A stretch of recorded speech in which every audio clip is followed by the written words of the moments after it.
Welcome to Faith Positive Radio with Dr. Joey Fawcett, the Christian business coaching conversation that increases your faith with greater joy at work so you love God and others more.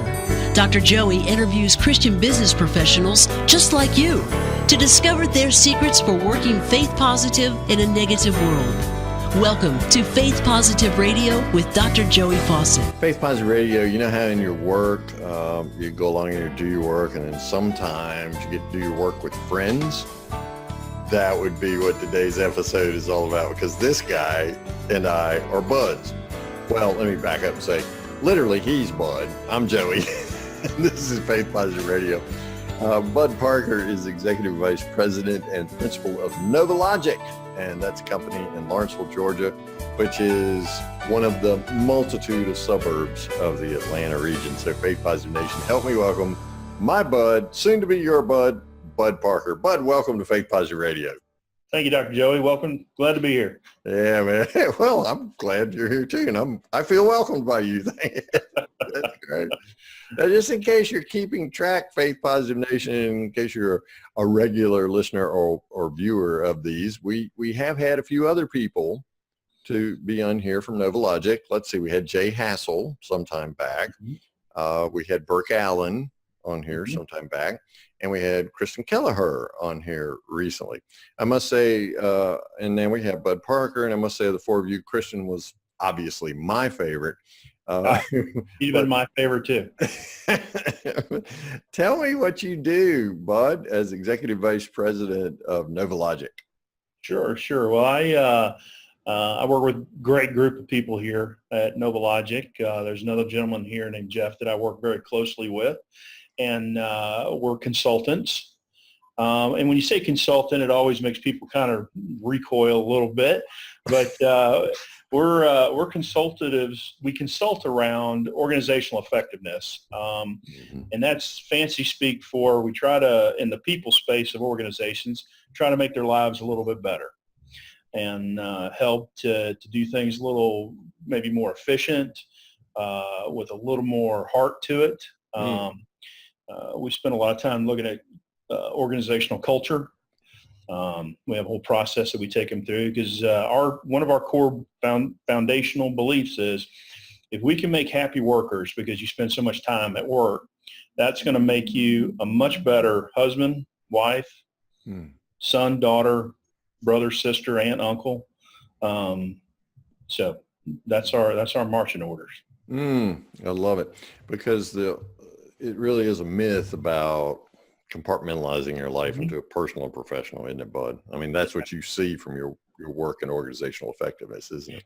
Yeah, it is. And it's, the companies and clients that we're working with, it's when we start talking about like the employee value proposition, it's not just within the four walls of the organization because employees get hit outside of work by family members.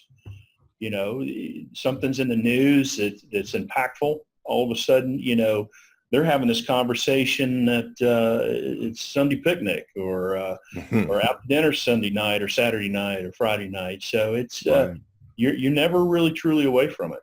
And everybody's going to talk about their work at some place, right? Your work does go home with you. So if I've had a very satisfying day in my work, I go home and I, kiss the spouse and who hugs the kids, who pet the dog, who absolutely cuddles up with the cat, who all live in the house that Bud built. But if it's not been a good day at work, right?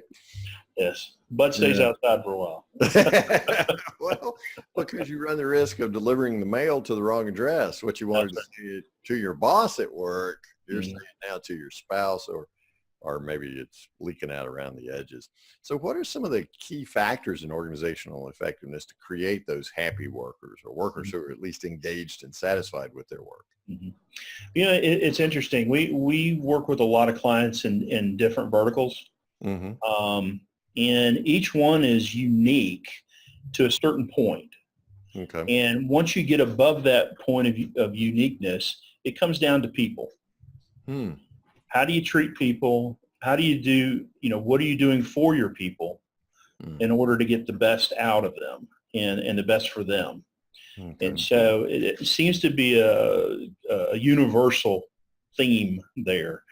And it's interesting. We see a lot of organizations today that espouse this brand position to the marketplace, yet their internal brand position is not aligned with the external brand position.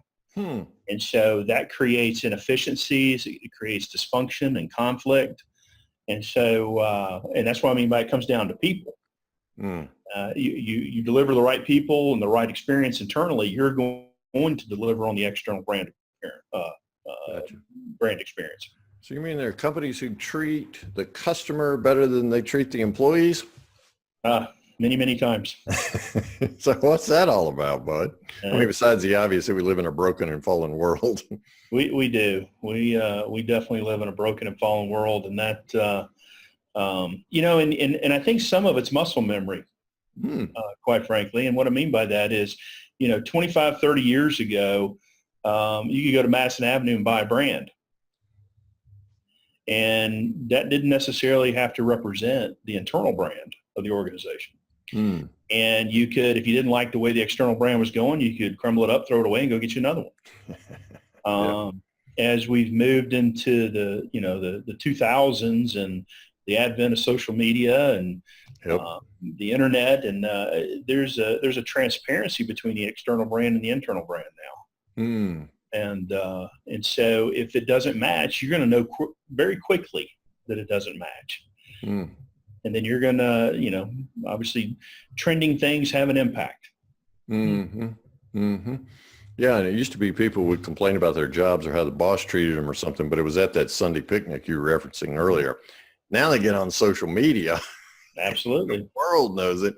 So how does that reflect on your company brand, the external facing that you're trying to attract customers with? Absolutely. So consistency between walk and talk is important. I think it's beyond important. You can't maximize either if you don't. So, Bud, I'm standing here making connections to what Jesus said about these things. It seems like to me there's a whole lot of faith when you start talking about relationships and people, and that's a place where we need a whole lot of Jesus. We do. Yeah, we really do. How does that inform what you do in trying to help companies create happy workers, your personal faith in Christ? Yeah, well, it happens on a couple of ways. And I'll say for our organization, first and foremost, we pray over our clients. And we do that for a lot of reasons. One, it's, Bible commands us to pray for one another. And secondly, we live in a fallen, broken world, and things just do not work the way they're supposed to work. And so what we find is that if we don't pray to help fix the ails, we're going to be doing what's under our control versus what's under God's control. And what I mean by that is I think of it as an agenda. Whose agenda are you following today? Am I following God's agenda, or am I following my own agenda? So how do I tell the difference? Because I get up and I go to work each day. How can I tell the difference between God's agenda and my agenda, Bud? Well, the way we see it, the way I see it, and our team feels it, is we start to feel conflict. Okay. We start to feel things misfiring. We find that tension rises. We find that it becomes much harder to get things done. We find that, and they're good reminders around, hey, you're out of focus. You're not focused on the prize. You're focused on how you fit into the prize now.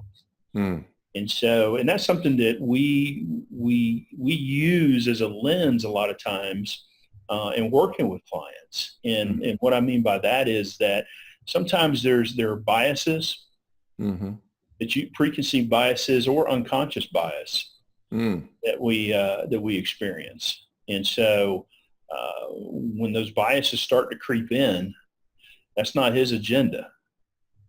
That's our agenda or our unknown agenda, so to speak. And then that conflict starts to come. Mm-hmm. And you can either look at it and make a course correction, or it's going to course correct you at some point. Mm-hmm. That's when a wheel runs off, right? Right. Yeah. So I'm thinking of when you're in the flow, Mm-hmm. right? And you're submitting your will to God's will. You're praying for the mind of Christ. You're asking for the Holy Spirit to guide you in your business dealings. Mm-hmm. Then somehow that flow moves better.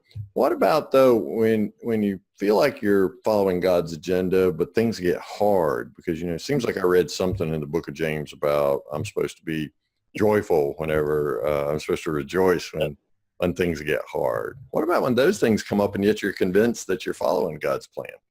Yeah, well, I think some of it has to do with perspective. Okay.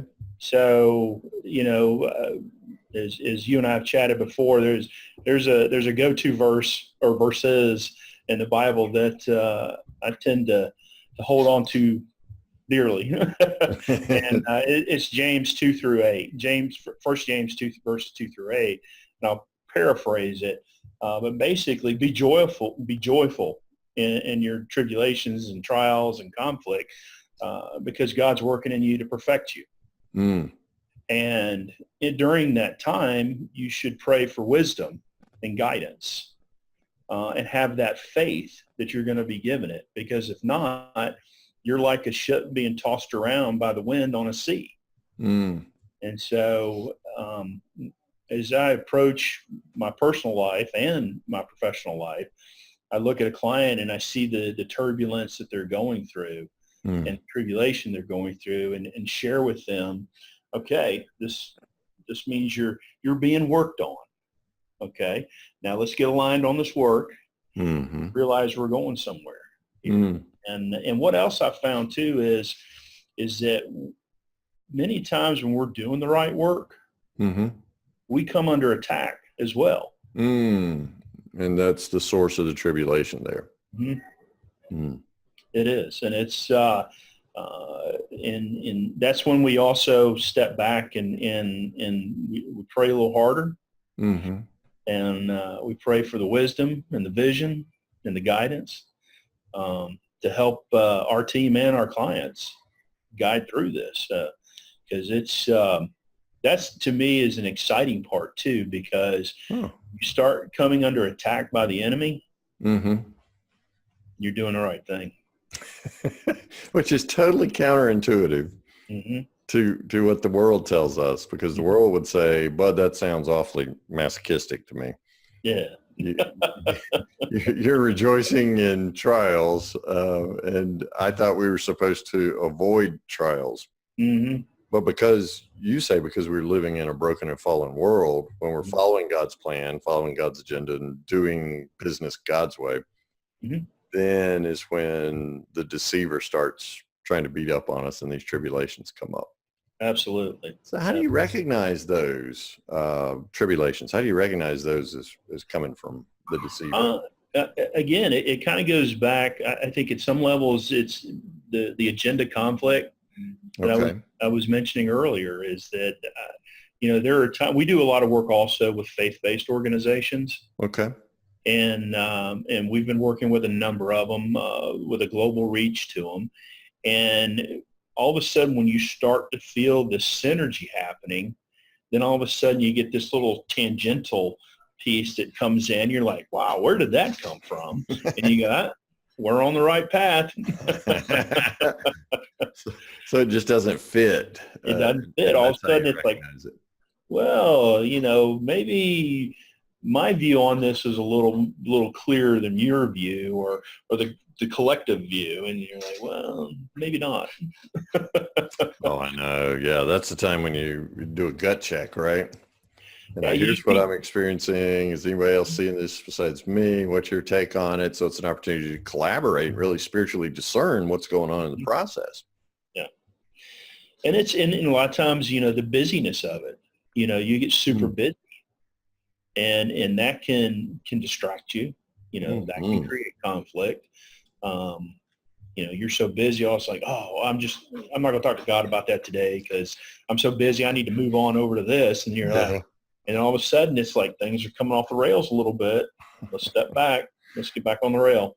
Faith Positive Nation's probably tired of hearing me insert my St. Francis quote right here. Okay. But he told one of his disciples that today is going to be a very busy day. Instead of praying for 1 hour, we must pray for 3. I mean, to your point, man, the busyness gets substituted for the business. If it's going to be a hectic day, get up a little bit earlier and double down on your prayer time, right? Mm-hmm. I need some extra Jesus today to face this, right? Mm-hmm. So one of the challenges you face in your work and working with these global sized companies and really helping them discern their organizational effectiveness, how they can create happy employees who then take care of the external brand and make the customers happy as well. One of those things that you help them do is to slow down so they can speed up, right? There's quite a bit of that, and it's interesting. We'll go through. We do some employee modeling, behavior modeling. Okay. And one piece of that process is to take a look at position descriptions. Mm-hmm. And you look at the age of what was the last version of that position description, then you bounce that against the go forward strategy, and you're like, well, you got a lot of creep on this side. It doesn't necessarily tie to your strategy. And so some of those position descriptions have been around for a while, right? Yeah. And so it's stepping back and going, all right, we need to really start looking at and pointing to what's important to deliver on the strategy. And then be willing to be humble enough and not, this is my sandbox approach, and we need to say, all right, these competencies don't match anymore. These elements that we needed to be done are not important anymore. They were important for a time, but let's refresh it. Sounds like to me it takes a lot of grace to have that conversation, Bud, because the companies that we work with in our coaching, some of them are highly resistant to that kind of intervention, right? So how do you, as a disciple of Christ, deal graciously with people in sharing that information first and then receiving whatever response they give you?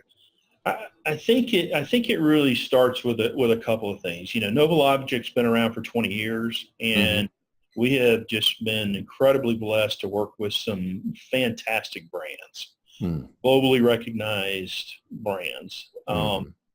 And so that's helped to build, I guess, some clout, so to speak. Okay. And so you got some credibility in the marketplace. Credibility. And we really get called in for things. We do not have an active business development arm out there, trying to churn up business. We get a lot of phone calls that says, hey, can you come in?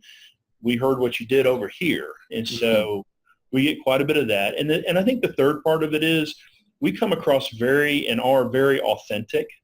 We're not trying to sell you anything. We're just having a conversation with you, and we back it up with discussions and feedback and analysis and facts. And, our position has been, if you don't want to listen to the facts, then there's chances are we probably can't help you. Yeah, because there's my version of reality that takes precedence over the facts, right? Yeah, I mean, we've walked away from clients because of that. Yeah, and it's so important to know who to do business with, right? It is. It's extremely important. It's, we learn from all of them, and we feel that we can share and help all of them. That we're in. We find that there's a lot of similar views, whether they want to publicly state it or not. Many times it's interesting. We find in organizations, they want to stay away from the word, servant leadership. But when you look at all their competencies and what they're trying to do, it just screams servant leadership. And so it's like, okay, well, how do we bridge this gap for you here? How do we say servant leadership without saying servant leadership? Exactly. Yeah, I got you. Let's call it what it is. Yeah. Well, Bud, obviously you, along with the rest of the team at Novologic, do some incredible work all around the globe with some powerful brands. Where do you see Jesus at work in the world of business today? Oh my gosh. Everywhere. And I know that's a terrible answer, but And it's taken me a long time. I got a few more rings on the tree here than some other folks. And um, if you step back and listen more than you talk and start to observe, you really can see it everywhere in there. You can see a yearning for Jesus. Okay. You can see an embracing of Jesus. You can see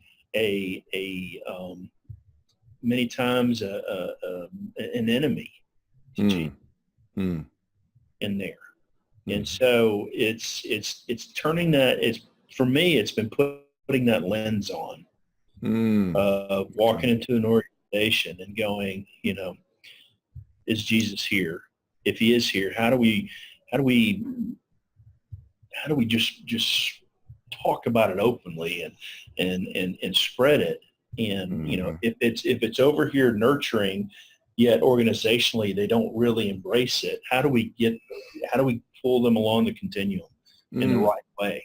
And that's where getting back to praying about our clients and what needs to be done can help us in charting it. I mean, it's kind of like a mission field for us. So when you mention that word yearning, and that you see Jesus at work in the world of business today through people's yearnings. So if I'm in Faith Positive Nation, I'm wondering, what does that look like? What can I look for in my own workplace? What can I expect my coworker to be yearning for so that I know how to take Jesus to him or her? We usually see it a lot of times in what I'll call task saturation. Task saturation. What does that mean? That means when we have this process we go through when we do a sort of a cultural overview of the organization. We have a couple of different processes that we put the organization through to come up with what is the cultural overtone and the cultural norms of that, and how do they disconnect from what's being espoused versus what's actually happening. And so what we'll find is employees that are they keep piling things on them, and they get distracted, they get angry, and the process that we go through actually becomes a little cathartic for them, and they can share it, but you can see them just going, man, I wish Jesus was more involved here and we could show grace to one another. I can't make a mistake. I can't tell them, no, this is too much, help me, those are the things that we tend to start seeing. So if I feel like I'm being burdened and I'm not getting much grace and I have to get it right the first time. There feels like no hope. So when one of my coworkers is hopeless, that's when I know that they're yearning for Jesus. Or when they're feeling overburdened, that's when I know they're yearning for Jesus. Okay. Well, that gives me two behaviors to look for in my coworkers then in Faith Positive Nation. And how do you find it best to respond to people who are feeling overburdened or feel like they can't make a mistake and be Jesus in that workplace? Sure. Well, there's two things. First of all, it's getting first of all, management is part of the discussion around this balance between relationships and results. Because there is a clear balance. My generation seemed to be one that drove for results, and the wake that you left sometimes was pretty destructive. A lot of dead bodies in ditches, weren't there? Yeah. And so it's looking for those things to talk to management. Secondly, just the one-on-one conversation and just actually having them unload how they're feeling. We try to make a habit around here where we sit down, with our coworkers and go, how are you doing? How are you holding up okay? Is your family doing okay? What's the workload like? We need, how are you able to manage the workload today? And we do sort of that pulse check every morning. What do we have on the docket today? Are you okay? Do you have the bandwidth to handle that? Where do you need help? And I think just having those conversations to start with shows you care. Yeah, when you ask someone to identify where they need help, Mm-hmm. just asking that question, even if they don't need any help, but just asking that question, that's a huge game changer, isn't it? Huge. And it's, and I can speak personally is that, I've marched through life, quite a bit of life, just thinking, first of all, a lot of people think like I do, and they don't. And thinking, you know what, because I did some things growing up and how I had to go to school. And I think, well, why are you complaining? But, and then I had to really step back and say, that's not right. It's, that's not the way we're supposed to operate. We're supposed to help them out, Empathy really moves the needle towards loving your enemies, praying for your enemies, bearing one another's burdens, all those action-oriented verbs that Jesus and Paul lay on us and tell us, here are the KPIs of the way a Christian is supposed to be in the workplace, right? Absolutely. Yeah. Man, that's awesome. Somebody in Faith Positive Nation is going to want to reach out to you, Bud Parker, and say, hey, man, I want to have some more conversation, or I've got a question about organizational effectiveness and being a Christian in the workplace. How's the best way for them to do that? I think emailing me is probably the best. Okay. I do travel quite a bit. Right. Bud, B-U-D, at Novologic, Novologic.com. All right. Wonderful. And the website is novologic.com. And right. Bud's email address, as well as the company website address, is in the episode copy on Bud's personal page on getpositive.today. So be sure to go there. And if you can't jot down Bud at novologic.com right now, it's there for you, waiting for you to click. So Bud, I think you already answered this question, but typically we finish up an episode of Faith Positive Radio by talking about a favorite Bible verse. I got a feeling you said that a minute ago, didn't you? I might have. Yeah, but I'll say it again, though. Okay. 1 James 2-8. Yep. So the first chapter of James, verses 2-8. Why is that? And again, it's that rejoicing when you're experiencing trials and tribulations. Why is that such a go-to verse for you, Bud? It is so easy to start feeling sorry for yourself. Start, the woe is me, what I'll call the Eeyore effect, and start going, why is this happening to me? Whether it's a health thing or a job related thing or a family thing, you go, why? And it's taken me years to really wrap start really deeply thinking about it. And if I can look at this and say, you know what, God's working on me. He is trying to perfect me, not necessarily for this life, but for my time in heaven. And that's really helped me put it in perspective. And so I'm going to struggle and I'm going to face adversity. But not only that, it reminds me to pray for wisdom. And not because if you don't, you're sort of, I hate to use the term, you end up becoming a victim of your circumstance. Yeah, and you're complicit in a conspiracy too, right?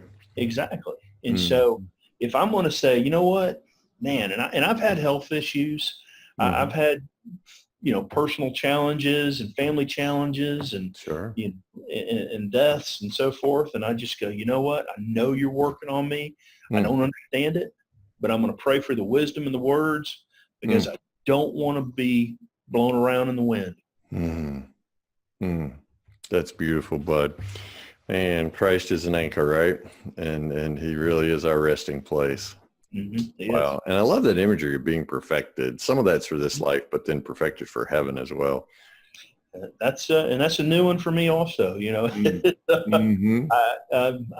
had never really looked at it in that manner, that it would not, because I think, oh, you're trying to perfect me for now so that I can, pay it forward or help people and do things like that. And it's true, there's some of that in there, but you're going to live for tens of thousands of years, and you He wants you right. Man, eternity is a long time, isn't it, Bud? Wow. Bud Parker is Executive Vice President and Principal of Novologic Incorporated, which is novologic.com. They're in Lawrenceville, Georgia. Bud, thank you so much for the gift of your time and all the wisdom that you've shared with us today. I know Faith Positive Nation is better for this conversation today, and there will be people who will be going to work, looking for those yearnings and how they can share Christ, and other people who are going to be looking inside themselves for their own yearnings and discovering how Christ can meet those yearnings. So we pray God's blessings on you, your incredible spouse, and your 3 amazing children. We just thank you for the gift of your time and wisdom today, Bud. Thank you, and enjoyed being here. God bless you all. God bless you. Thanks for listening to Faith Positive Radio, the Christian business coaching conversation that increases your faith with greater joy at work so you love God and others more. Suggest guests and ask questions when you email Dr. Joey at info@getpositive.today. And be sure to get your free gift of the 5 positive business conversations to have today coaching program at getpositive.today. Until next time, may God bless you with everything your heart can hope for and more than your mind can imagine.